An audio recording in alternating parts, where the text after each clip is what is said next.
누가복음 19장 1절부터 시작되는 여리고 성에서 삭개오의 집에 유하시는 예수님의 이야기가 연결이 됩니다.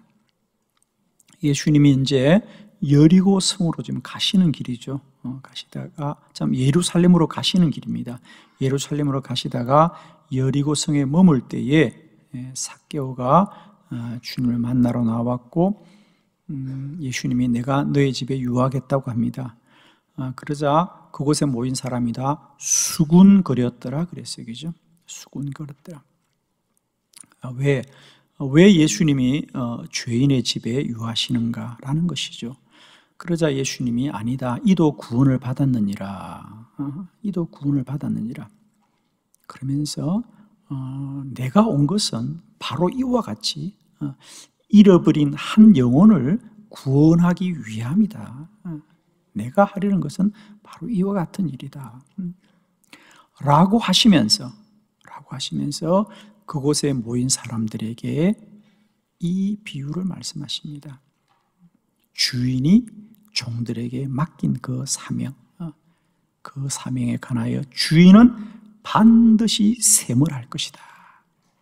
반드시 셈을 할 것이다. 오늘 우리들에게도 저는 이 열 문화의 비유를 통하여 하나님이 저와 여러분에 맡기신 사명에 관하여 다시 깨닫게 되기를 바랍니다. 주변에 사람들이 뭐라고 할지라도, 사람들이 수군거릴지라도 우리 주님은 한 영혼을 구원하는 하나님의 상함 앞에 늘 충성하였듯이 오늘 우리들의 사명이 그리 충성된 사명이 되기를 그리스도 예수의 이름으로 축원을 합니다.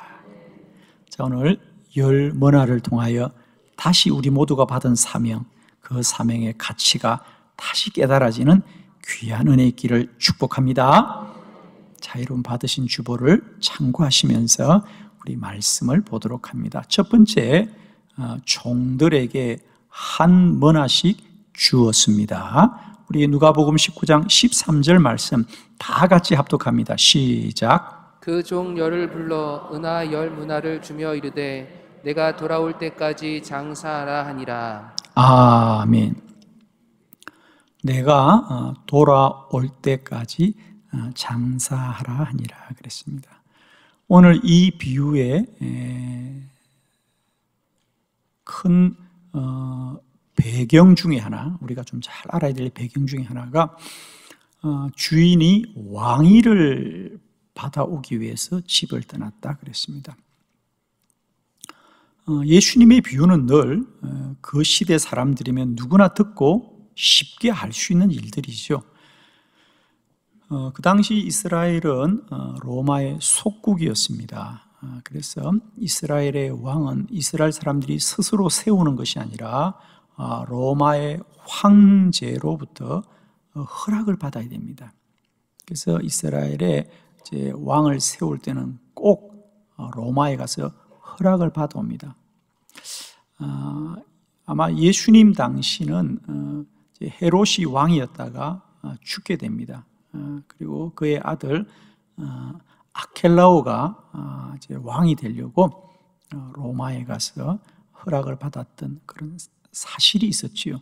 그래서 아마 누구나 예수님이 이 말씀을 할 때 주인이 왕위를 받아오기 위해서 길을 떠났다라고 하는 것은 그 이야기구나라는 걸 익숙하게 아는 거지요.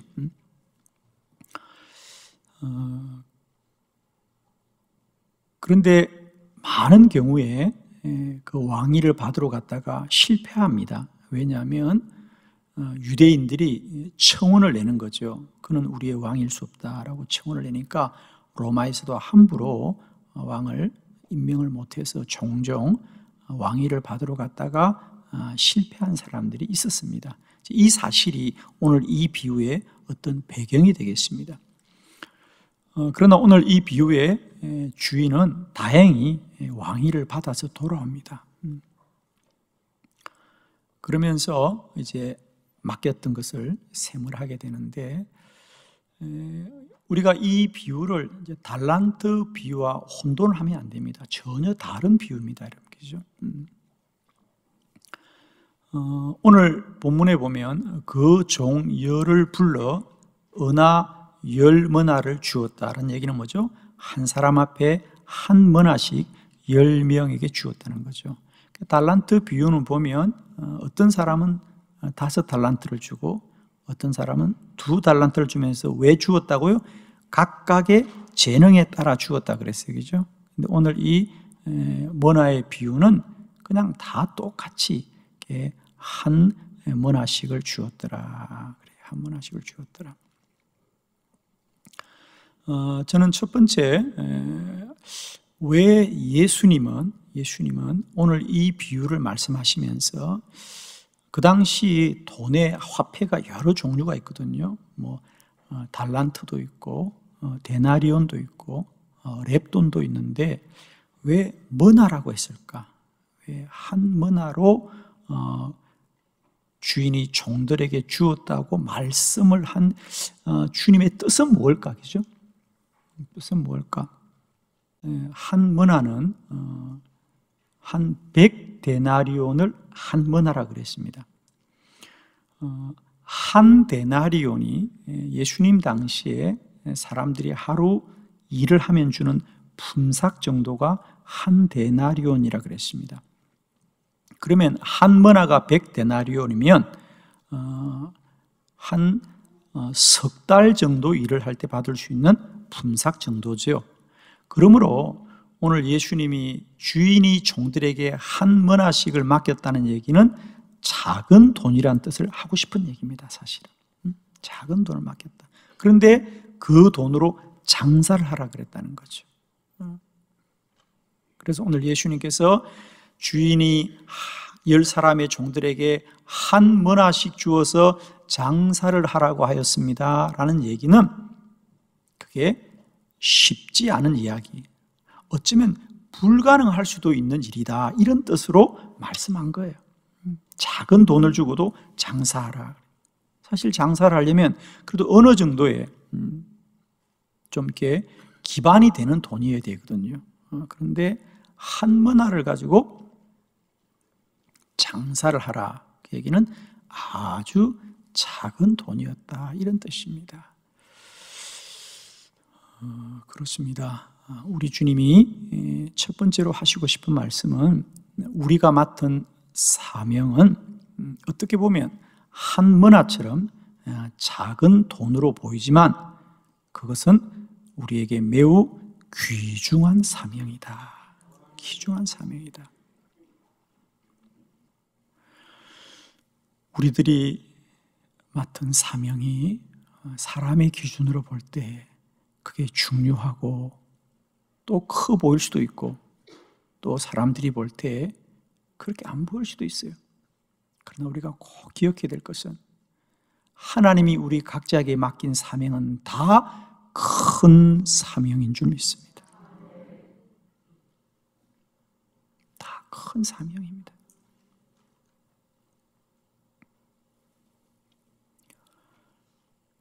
한 머나를 주면서 장사해라, 그 얘기는 주인도 아는 겁니다. 이게 작은 돈이라는 걸 아는 겁니다. 그러나 하나님이 맡기신 사명은 작은 사명이 없는 거예요. 다 큰 사명이고 다 귀한 사명이라는 거예요. 우리가 하나님 일을 할 때 덜 빠지기 쉬운 큰 시험은 사람들이 인정해주는 높은 자리만이 마치 그것이 귀한 사명인 것 같고 아무도 알아주지 않으면 그건 가치가 없다고 생각하는데 그렇지가 않습니다. 하나님이 맡긴 사명은 다 큰 사명이라는 거예요.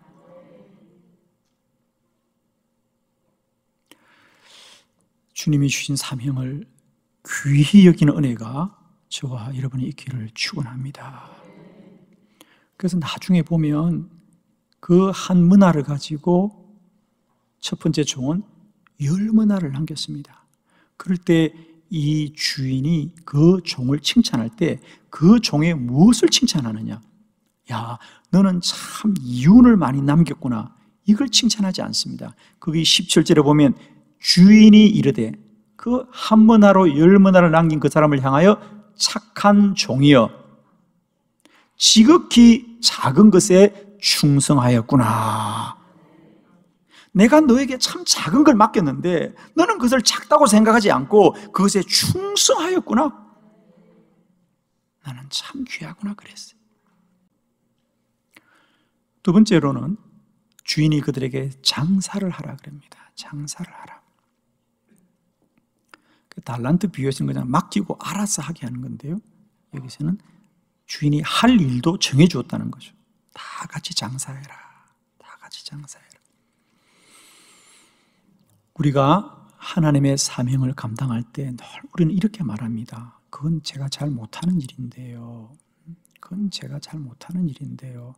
그건 저에게 재능이 아닌데요. 이런 얘기를 합니다. 하나님의 사명은 재능 기부가 아닙니다, 여러분. 내가 잘하는 거 하는 게 아니고요. 하나님이 맡긴 것을 하는 게 사명입니다, 여러분. 그래서 첫 번째, 주인은 종들에게 한 머나씩을 맡기고 장사하라는 말씀은 우리의 사명은 다 하나님이 맡기신 귀한 사명이고 그것은 오직 하나님이 맡긴 것으로 말미암아 우리는 순종하고 충성할 뿐인 줄 믿습니다. 두 번째, 한 머나로 열 머나를 남겼습니다. 오늘 본문 16절로 17절의 말씀을 교독하도록 하겠습니다. 16절. 그 첫째가 나와 이르되 주인이여 당신의 한 머나로 열 머나를 남겼나이다. 주인이 이르되 잘하였다 착한 종이여 내가 지극히 작은 것에 충성하였으니 열 고을 권세를 차지하라 하고. 아멘. 주인이 돌아와서 첫 번째 종에게 묻자 그가 열 머나를 남겼습니다. 그랬습니다. 그러자 주인이 네가 참 작은 것에 충성하였구나. 그 주인이 이 종을 귀하게 여기는 것은요, 주인도 아는 거예요. 내가 너에게 한 머나를 맡긴 일이 그렇게 좋은 조건이 아니었다는 거죠. 여기서의 작은 것이라는 것은 여러 의미가 있는데 내가 너에게 참 어려운 일을 맡겼는데 너는 잘했구나. 그 어려운 일도 잘했구나. 우리가 조금만 생각해 보면 한 머나로 열 머나를 남긴다는 건 쉽지가 않다는 거죠. 자, 우선 두 번째, 오늘 이 본문을 우리가 비유를 보면서 꼭 또 마음에 두어야 될 어떤 이 비유의 배경은 뭐냐면 주인은 10사람에게 한 머나씩을 똑같이 맡겼는데 주인의 말을 듣고 충성한 사람은 2사람밖에 없다는 겁니다. 10머나를 남긴 사람과 5머나를 남긴 사람뿐이고 나머지 8사람은 다 그대로 간직하고 있었다는 거죠. 그러니까 주인이 너는 참 잘했다. 참 잘했구나. 내가 이 어려운 일을 부탁했는데도 다른 사람들은 그것을 여러 가지 핑계로 하지 않았는데 너는 일에 충성했다는 거예요. 세 번째로 더 중요한 이유는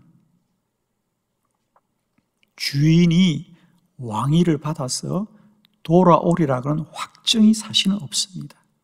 자, 이것이 오늘 본문을 읽을 때 우리가 내내 마음속에 새겨야 될 이야기입니다. 예수님이 말했죠. 왕위를 받으러 갔다는 거예요. 그런데 그 시대는 대부분 왕위를 받으러 갔던 사람들이 실패하고 돌아온 게 대부분의 일이었습니다.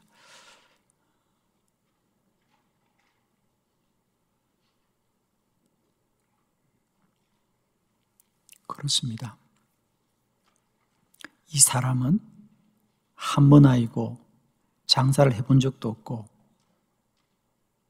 여러 가지 어렵고 힘든 조건 속에서도 오늘 본문에 말한 대로 충성하여서 10머나를 남길 수 있는 건 오직 하나, 주인이 돌아올 거다고 믿었기 때문이죠. 주인은 반드시 왕이 되어 돌아오실 것이다. 그러니 그는 오늘 본문 그대로 정말 충성하여서 최선을 다하여서 힘써서 한 머나로 10머나를 남겼다는 거죠.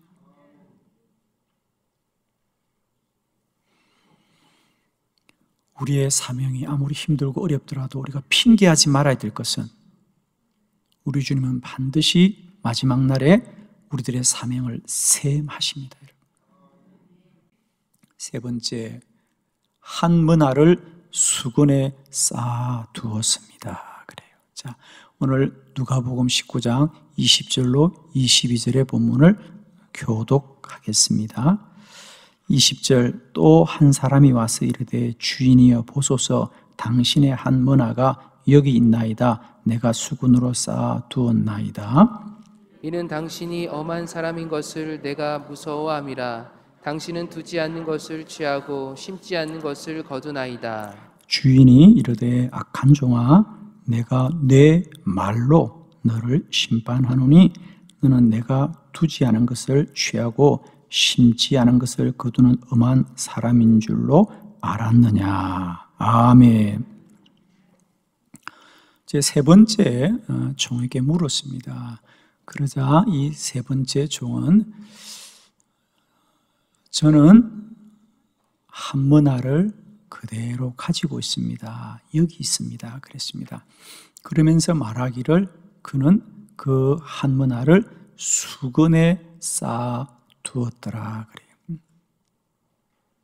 주인이여 보소서 당신의 한 머나가 여기 있나이다. 내가 수건으로 쌓아 두었나이다. 그래요. 사실은 예수님께서 그냥 한 머나를 가지고 있더라. 그래도 말씀을 우리에게 전하는 데는 전혀 문제가 없음에도 불구하고 예수님은 꼭 그 한 머나를 수건에 쌓아두었다고 말씀하신 뜻이 있겠죠. 그죠? 뜻이 있을 겁니다. 주님이 하신 이야기니까, 그죠? 그 사람이 한 머나를 가지고 오는데 수건에 싸가지고 왔어. 그건 뭘 뜻합니까? 그 당시 이스라엘 사람들은 뭔가를 꼭 지키고 싶을 때는 땅에 묻어두었단 말이에요. 그죠? 묻어두었습니다. 그런데 이 사람은 땅에 묻어둔 게 아니라 수건에 쌓아두었다는 거예요. 무슨 뜻일까요? 그렇습니다. 그 사람은 이 한 머나를 가지고 장사도 하지 아니하였거니와, 그죠? 장사도 하지 아니하였거니와 더 나아가서는 그 한 머나를 지키는 일에도 신실하지 않았다는 거예요.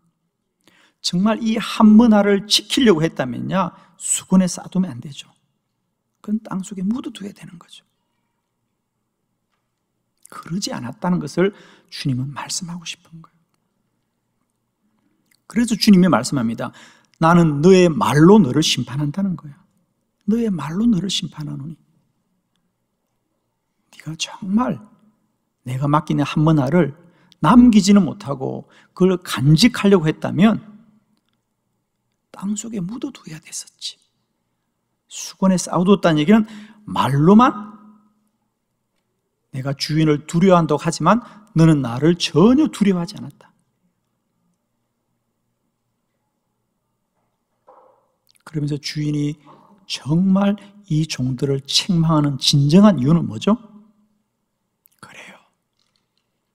이 종들이 그렇게 충성하지 않은 이유는 그게 적은 돈이었어. 우리가 장사할 경험이 없어서 그래서 그런 것이 아니고 실상은 그의 주인이 왕으로 돌아올 줄을 몰랐다는 거예요. 주인이 왕이 된다고 하지만 우리 주인은 돌아오지 못할 거다. 왕이 되지 못할 거다 라고 생각했던. 그래서 오늘 이 비유에서 예수님이 주인의 입을 빌어서 하는 이야기를 한번 들어보세요. 거기 우리 다 같이 27절 보시겠습니다. 이 비유의 마지막 결론과 같은 말씀인데요, 27절 말씀 다 같이 한번 크게 합독해 봅니다. 시작. 그리고 내가 왕됨을 원하지 아니하던 저 원수들은 이리로 끌어다가 내 앞에서 죽이라 하였느니라. 아멘. 내가 왕됨을 원하지 아니하는 저 원수들을 이리로 끌어내다가 내 앞에서 죽여라. 오늘 이 비유에서 주인이 정말로 심판하기를 원하는 사람은 누구냐? 장사를 못한 게 아니라 왕됨을 원하지 아니한 저 원수들을 죽여라.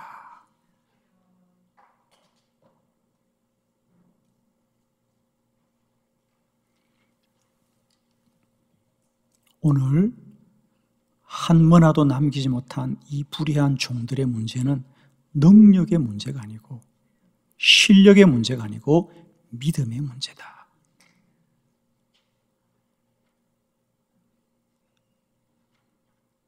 도무지 주인의 말을 믿지 못하고 신뢰하지 못하는, 내가 왕됨을 원하지 않은 저 원수들을 끌어다가 내 앞에서 죽여라고 합니다. 사랑하는 성도 여러분, 우리 주님 반드시 다시 오십니다. 우리의 시간은 그저 흘러가는 시간이 아닙니다. 반드시 주님 다시 오시고 우리의 삶을 셈하실 줄 믿습니다. 그날에 부끄러운 종이 아니라 충성된 종이 되기를 축원합니다. 8명의 종들이 주인의 말을 믿고 순종하는 두 사람의 종들을 향하여 뭐라고 했을까요?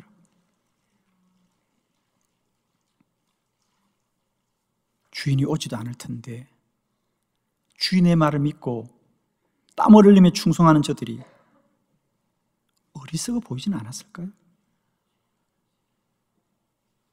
여러분, 누가 옳은 사람입니까? 주인의 말을 믿고 어려운 조건 속에서도 최선을 다하여 땀 흘려 충성하는 두 사람이 옳습니까? 아니면 주인은 오지 않을 거야, 그리고 이 한 문화로 뭘 하라 그래? 할 수 있는 게 뭐가 있어? 그리고 수건에 싸두는 8명의 종이 있습니다. 누가 옳은 사람입니까? 아마 8명은 안주했을 겁니다. 그래, 다 그렇게 생각하는 거 맞지? 주인은 오지 못할 거야. 그리고 한 문화를 가지고 뭘 한단 말이야? 그래, 우리가 옳은 거야. 8명이니까 우리는. 그 두 사람이 이상한 사람이죠.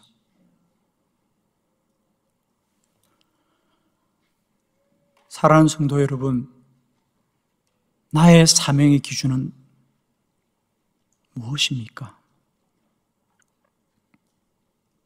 나는 누구를 보고 내 사명을 감당합니까? 우리도 혹 8명의 종들처럼 사람이 기준은 아닙니까?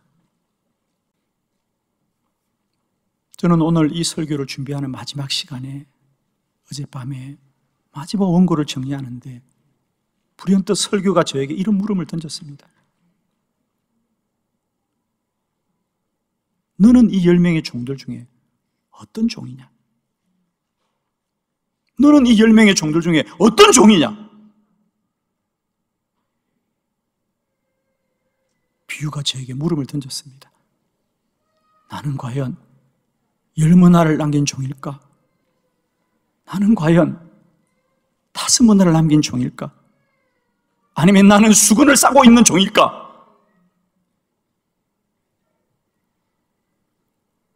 자신 있게 답을 할 수 없었습니다. 저는 오늘 이 설교를 여러분에게 이 질문을 던지면서 마치고자 합니다. 나는 어떤 종인가?